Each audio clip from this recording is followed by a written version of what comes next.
भूतिया बाप ने किया कन्यादान। शहर से कहीं दूर प्रीतमपुर नाम का एक प्यारा सा गांव था, जिस गांव में नंदिनी नाम की एक लड़की रहती थी। नंदिनी के पिता एक किसान थे, जिनका नाम राकेश था। राकेश की एक बीवी थी सुमित्रा। परिवार में सिर्फ 3 ही जन रहते थे। नंदिनी अपने पापा की इकलौती लड़की थी। खेतों में काम करके ज्यादा कुछ पैसे तो राकेश इकट्ठा नहीं कर पाता था, लेकिन गुजर बसर खेती से हो ही रही थी।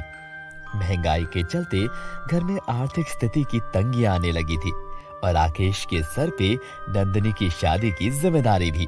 जितना समय बीतता गया, राकेश इस टेंशन में बहुत परेशान होने लगा कि वो कैसे अपनी बेटी की शादी के लिए पैसे जुटाएगा।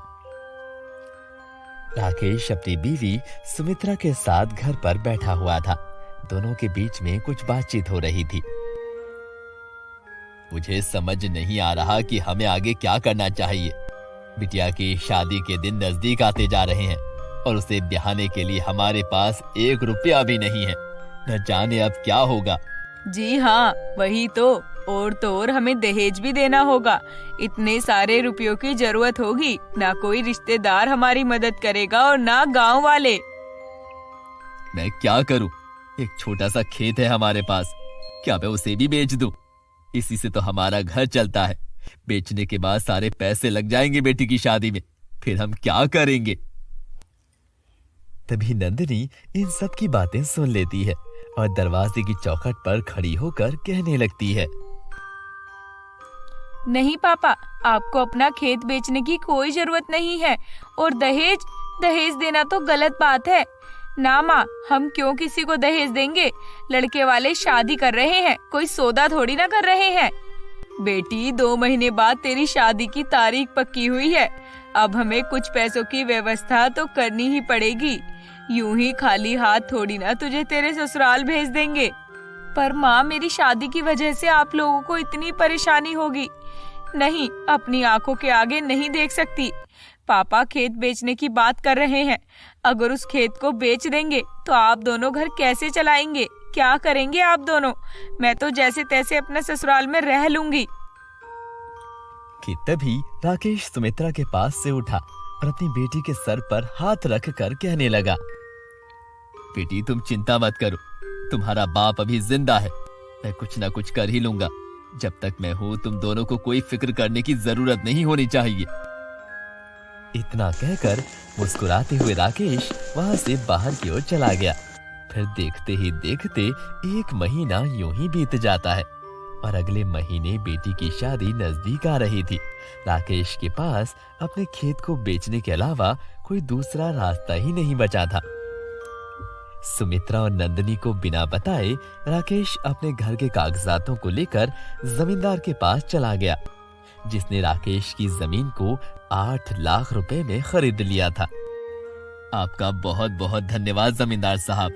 अब मेरी बेटी की शादी धूमधाम से हो सकती है। मुझे भी कन्यादान का सुख प्राप्त होगा। ठीक है राकेश, अच्छे से अपनी बेटी की शादी करो और इसमें 20,000 मैंने अलग से रखे हुए हैं तुम्हारी बेटी के लिए। उन्हें भी इस्तेमाल कर लेना, ठीक है? ठीक है जमींदार साहब, अब मैं चलता हूँ। इतना बोलकर राकेश जमींदार के वहां से घर की ओर आने लगा। शाम का समय था, सूरज ढलने को आ चुका था।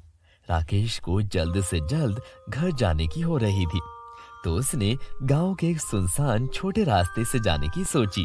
पीछे के रास्ते जाता हूँ, जल्दी पहुंच जाऊंगा। हाथों में पैसों की पोटली लिए राकेश गांव के सुनसान रास्ते से घर की ओर जाने लगा कि तभी रास्ते में अचानक उसे 4 लड़कों ने घेर लिया और उसके हाथों से वो पैसों की पोटली छीनने लगे। पोटली बचाने के लिए राकेश उनसे लड़ने लगा। छोड़ दो, ये पैसे मेरे हैं, मुझे जाने दो, वरना तुम लोगों के लिए ठीक नहीं होगा। जाने दो मुझे यहाँ से। ऐसे कैसे जाने दें? ये पैसे यहाँ दे और चुपचाप निकल जा, वरना तुझे मार कर ले लेंगे ये पैसे। राकेश ने उन चारों को पोटली नहीं दी, तो गुस्से में आकर उन चोरों ने राकेश को पकड़ा और उसके पेट में चाकू घुसाकर राकेश को वहीं मौत के घाट उतार दिया। जिसके बाद चारों लड़कों ने राकेश की लाश को उठाया और आइसक्रीम के डब्बे में भरकर एक किनारे लगा दिया और उन पैसों को लेकर वहां से भाग गए। कुछ दिन यूं ही बीत गए। फिर एक दिन राकेश की मौत की खबर उसके घर पहुंची। खबर सुनते ही उसकी बीवी और बेटी दोनों टूट पड़े और फूट फूट कर रोने लगे। अचानक से पूरे परिवार में दुखों का पहाड़ टूट गया। पापा, आप हमको क्यों छोड़कर चले गए? हमारा इकलौता सहारा थे आप। शांत हो जाओ बेटी, ऊपर वाले का किया कौन टाल सकता है। दोनों माँ बेटी राकेश की याद में उदास बैठे थे। बेटी, 1 हफ्ते बाद तेरी शादी है और हमारे पास 1 रुपया भी नहीं है। माँ, ऐसे तो बारात हमारी चौखट से लौट जाएगी। आप उन्हें पहले ही मना कर दीजिए शादी के लिए। नहीं बेटी, ये नहीं हो सकता, मैं कुछ करती हूँ। सुमित्रा लोगों से मदद मांगने लगी, लेकिन किसी ने उसकी 1 रुपए की भी मदद नहीं करी। सिर्फ 2 दिन अब बचे हुए थे शादी को। दोनों माँ बेटी बहुत टेंशन में थी। एक साथ बैठकर सर पकड़ के रो रहे थे कि तभी अचानक वहाँ एक भूत प्रकट हो गया।